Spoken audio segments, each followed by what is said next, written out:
Hello, this is Dr. Grande. Today I will offer an update on the case of Erin Patterson. I have covered this case a few times. New information has been released now that a verdict of guilty has been delivered by the jury. First, I'll look at the background of this case, move to the timeline of the crime, then offer my analysis. Erin Trudy Patterson was born on September 30, 1974, and was raised in the Glen Waverley suburb of Melbourne, Australia. Her father worked for the government, and her mother was a university professor. In 2004, Erin found herself in trouble with the law. She operated an unregistered motor vehicle with a blood alcohol level of 0.14%. Ultimately, she was convicted of 5 charges, but not drunk driving. In 2007, Erin married an engineer named Simon Patterson. The couple went on to have a son and a daughter. They moved to Western Australia and ran a bookstore before returning to Victoria.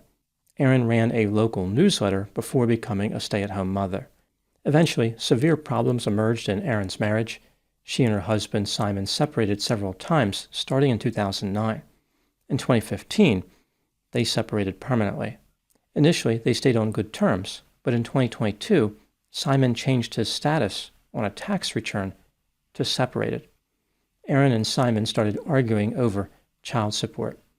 By this time, Erin was living in a 5-bedroom house at 84 Gibson Street in the small town of Leongatha, which is about 2 hours southeast of Melbourne. Now moving to the timeline of the crime. On Saturday, July 29, 2023, Erin Patterson hosted a lunch at her house. 4 guests were present: the parents of her estranged husband Simon, Don and Gail Patterson, both 70 years old, Gail's 66-year-old sister Heather Wilkinson, and Heather's 68-year-old husband, Ian Wilkinson.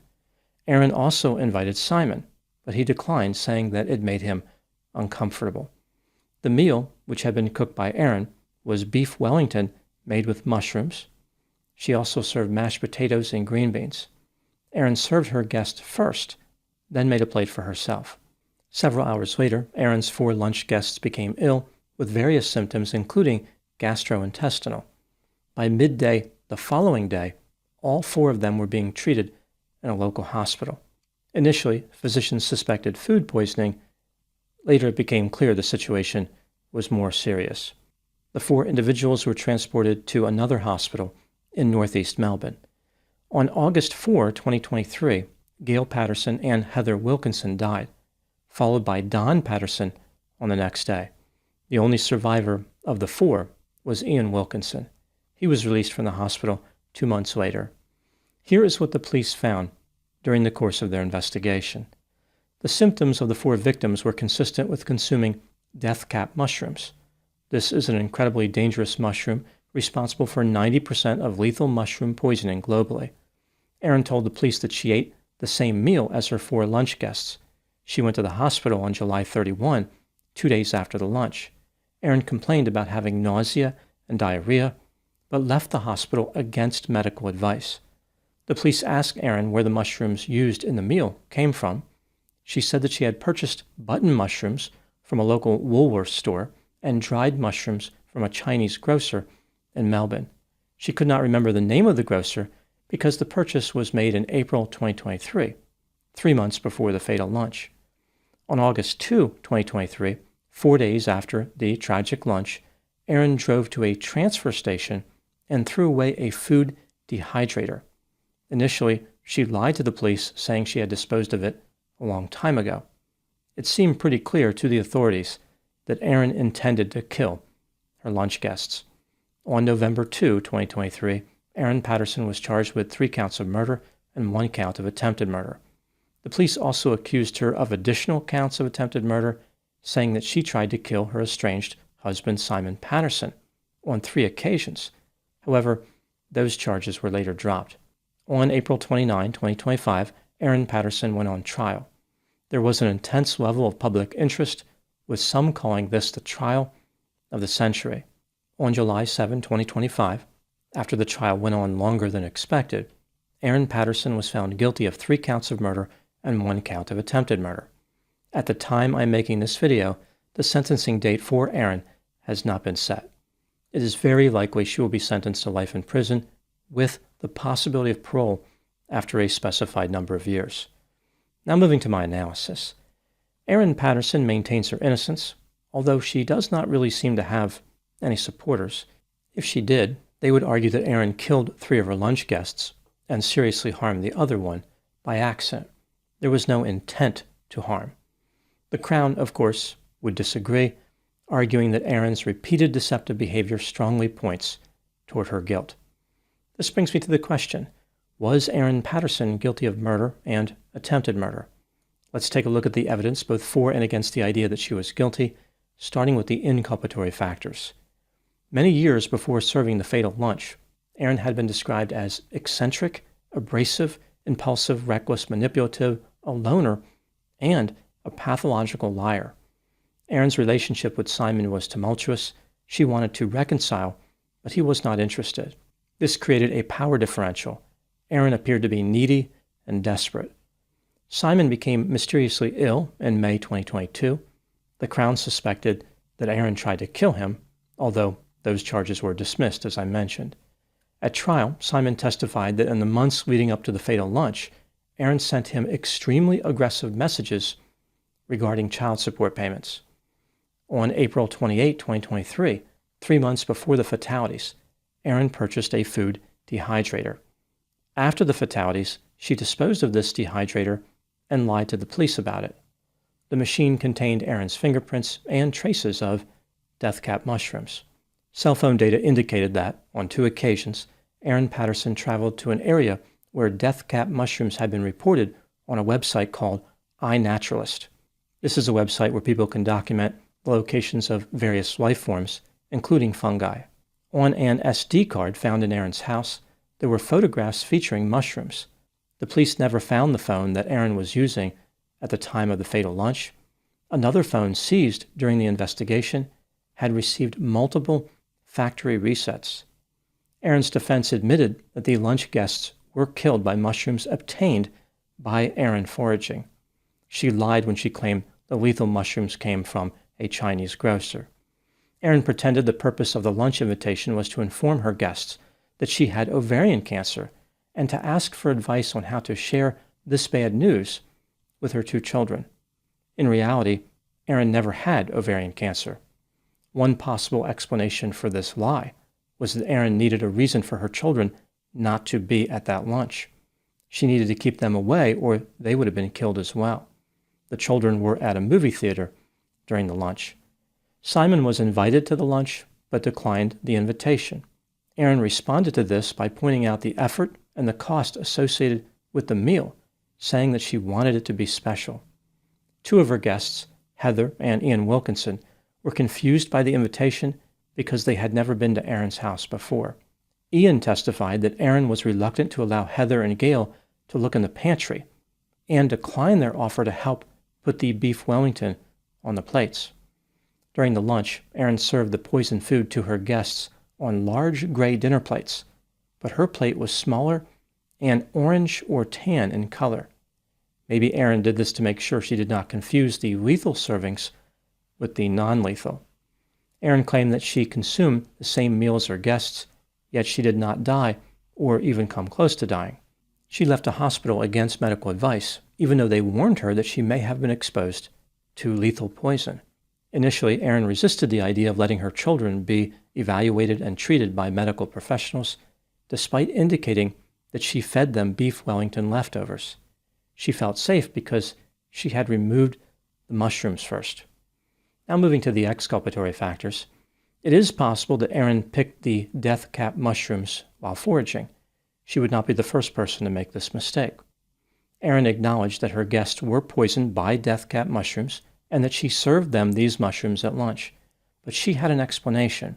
She had purchased mushrooms at a store, but also foraged for mushrooms. So she had 2 distinct groups of mushrooms. She must have become confused and cooked the beef Wellington with the foraged mushrooms, like Erin mixed up the containers of mushrooms in her pantry. She admitted to lying about having ovarian cancer, but she had no evil intent. The purpose of this deception was to prevent feelings of shame. Erin was preparing to get gastric bypass surgery and did not want to admit this to her guests due to embarrassment about her weight gain. She used the false claim about having ovarian cancer as a substitute for gastric bypass surgery. Both represent serious medical situations, so they were interchangeable as far as her purposes. One suspicious element that really hurt Erin's case was how it looked like she never actually ate the beef Wellington. For instance, Erin survived and 3 of her lunch guests did not. Erin had a non-homicidal explanation for this during her testimony. She testified that she binged on cake after the lunch and made herself vomit. This was a pattern of behavior she exhibited from a young age. Erin also testified that she had diarrhea. There is some evidence supporting her claim. For example, her daughter testified that Erin had diarrhea after the fateful lunch. Using a different color plate for her meal also hurt Erin's case, but she disputed this claim, saying that never happened. As far as Erin's suspicious departure from the hospital, her estranged husband Simon testified that Erin had a history of leaving hospitals against medical advice. Erin admitted to lying about the food dehydrator, but she didn't lie because she murdered anyone. Rather, she panicked. She was afraid that she would be accused of murder. She knew the situation didn't look too good for her. Throwing away the food dehydrator allowed her to remain disconnected from these fatalities. When considering all the evidence in this case, do I believe that Erin Patterson is guilty of murder and attempted murder? Yes, in my opinion, she is guilty beyond a reasonable doubt. The jury made the right decision. What do I think happened in this case? This is just a theory, my opinion. Erin Patterson was self-centered, impulsive, deceptive, irresponsible, manipulative, reckless, repulsive, erratic, pessimistic, lonely, desperate, clingy, insecure, socially awkward, vindictive, petty, full of shame, deeply embarrassed about her weight, had low self-esteem, had a sense of entitlement, and was exceedingly creepy. I thought about going with moderately creepy for Erin, but the whole mushroom poisoning situation really pushed her over the edge, in my opinion. The relationship with her estranged husband, Simon, was the source of constant misery for Erin. Documents tied to the investigation were released after the verdict, including communication that Erin had with her estranged husband's parents, Don and Gail. Based on the messages that were exchanged, it appears as though Erin was pushing them to mediate disputes she was having with Simon, like she was putting them in the middle, an uncomfortable position they never wanted or requested. There is this sense that Erin was growing increasingly desperate to gain some type of leverage over Simon. She was creating reasons to stay connected to him and his family members, exaggerating problems, which forced them to have contact with her. For instance, one time she wanted Simon to come to her house to remove a tree that fell on her fence. She simply could not let the relationship go. Erin was feeling increasingly on the outside of anything meaningful, on the periphery of rewarding social contact, in a high-altitude orbit around the people she once felt connected to. From her perspective, she was no longer important or desired. The physical location of her house, on the very western edge of Wiangotha, was a metaphor for Erin's feelings of isolation. She was no longer the center of attention. Therefore, Erin developed a plan to remedy this situation. Her intent was to kill 5 people with mushrooms, the 4 people she ultimately poisoned, and Simon. When Simon turned down the invitation to lunch, little did he know he had just declined an intimate rendezvous with the Grim Reaper. Erin was aggravated by Simon's disruption of her homicidal plan, but she realized there was no way she could change his mind. If the reason for the refusal was him being uncomfortable, as he stated, that was not going to change in the future. Erin was never going to have the opportunity to kill Simon with mushrooms. Facing this fact, Erin decided to move forward with her plan with the 4 remaining guests, Don, Gail, Heather, and Ian, and was able to kill 3 of them. Through these homicides, she still punished Simon, not in the way she hoped, but it was good enough for her. Erin was satisfied with her behavior. This was an outcome that was acceptable. This case offers yet another reminder about the dangers of vulnerable narcissism. Driven by forces of insecurity, low self-esteem, and shame, a vulnerable narcissist is capable of offenses beyond cruel and staggeringly insidious. Now moving to my final thoughts. Erin Patterson will likely receive a life sentence, as I mentioned. One thing that prisoners in this position possess is a lot of time. They can take on self-improvement projects that last for years, without all the distractions of life on the outside. One stated goal Erin had was weight loss. It's not clear if she will be able to achieve this goal for herself, but she may have an impact on others.